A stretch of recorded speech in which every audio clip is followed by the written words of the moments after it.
Prime time खबर, इसमें हम सटीक, प्रामाणिक और भीड़ से हटकर खास तरह की विस्तृत एवं रोचक जानकारियां उपलब्ध कराते हैं। अगर आपने हमारा चैनल सब्सक्राइब नहीं किया है तो सब्सक्राइब जरूर कर दें, जिससे कि रोचक जानकारियां आप तक पहुंचती रहें। तालिबानियों और पाकिस्तानियों के गठजोड़ का हुआ खुलासा।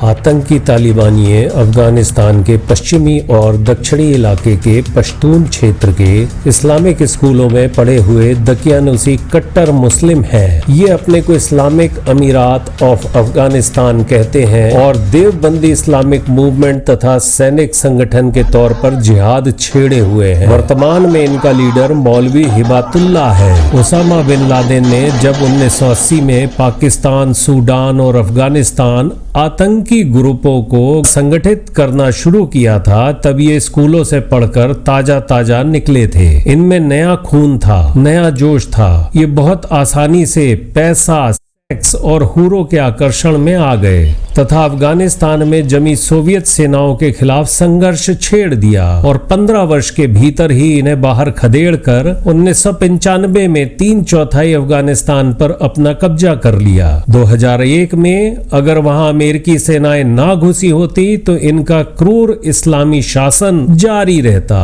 अब जब सभी पश्चिमी सेनाएं लगभग वापस लौट चुकी हैं, इनको सिर्फ सरकारी सैनिकों से संघर्ष करना है, जो दिनों दिन पीछे हटती जा रही हैं। हालांकि कूटनीतिक स्तर पर बातचीत के जरिए भी भारत सहित कुछ देश हल निकालने की कोशिश कर रहे हैं, मगर इसमें कामयाबी मिलने की गुंजाइश कम दिखाई पड़ती है। लगता है अफगानिस्तान का भविष्य अब खुदा ही तय करेंगे। तब तक अफगान जनता नर्क जैसी जिंदगी भोगने को अभिशिप्त रहेगी।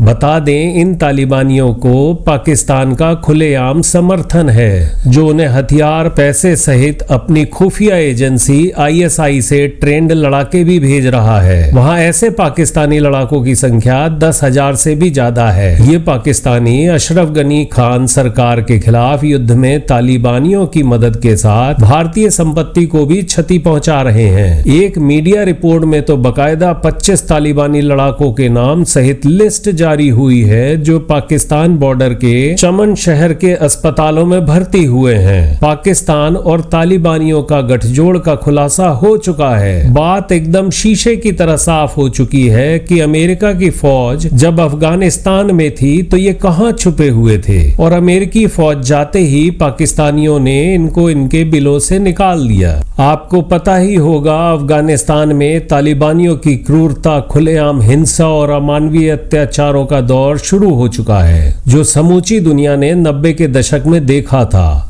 तालिबान शासन के उन 5 वर्षों में अफगान नागरिक नर्क से भी बदतर जिंदगी जीने को मजबूर थे। उस समय भी 3/4 से ज्यादा अफगानिस्तान पर तालिबानियों का कब्जा था और वे इस्लामी कानून या शरिया के नाम पर अपना मनमाना कानून चला रहे थे, जिसमें किसी के भी हाथ पैर काट देना, सरेआम गर्दन उड़ा देना, गोली मार देना सामान्य बात थी। महिलाओं की हालत तो और भी बदतर थी।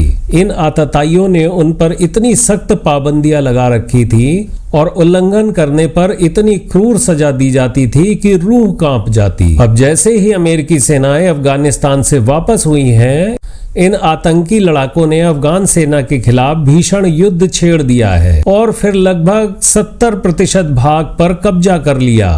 अफगानिस्तान के तकरीबन सभी महत्वपूर्ण जिले और पाकिस्तान, ईरान, तजाकिस्तान से सटी सीमा चौकियों पर अपना झंडा फहरा दिया। अफगान सरकार बस किसी तरह कंधार और काबुल बचाने में लगी है, क्योंकि इन दोनों के हाथ से निकलने का मतलब है पूरे अफगानिस्तान पर इनका कब्जा। अपने नागरिकों पर बेरहम अत्याचार के लिए कुख्यात तालिबानियों ने फिर वही क्रूरता शुरू कर दी है। उन्होंने मर्दों और औरतों के लिए अलग अलग कानून और सजा तय कर दी। मर्दों को दाढ़ी रखना अनिवार्य कर दिया गया। महिलाओं के खिलाफ तो कई सख्त पाबंदियां लगा दी गई। वे बिना किसी मर्द को साथ लिए अकेले घर से बाहर नहीं निकल सकती, नेल पॉलिश नहीं लगा सकती, बुर्का ऐसा हो कि चेहरा बिल्कुल न दिखे, साज श्रृंगार की तो सख्त मनाही है। तालिबानियों का फरमान है कि औरतें केवल मर्दों की यौन संतुष्टि और बच्चे पैदा करने के लिए हैं। उन्होंने एक ताजा फरमान जारी किया है कि 15 से ऊपर की लड़कियां और 50 साल साल तक की विधवाओं को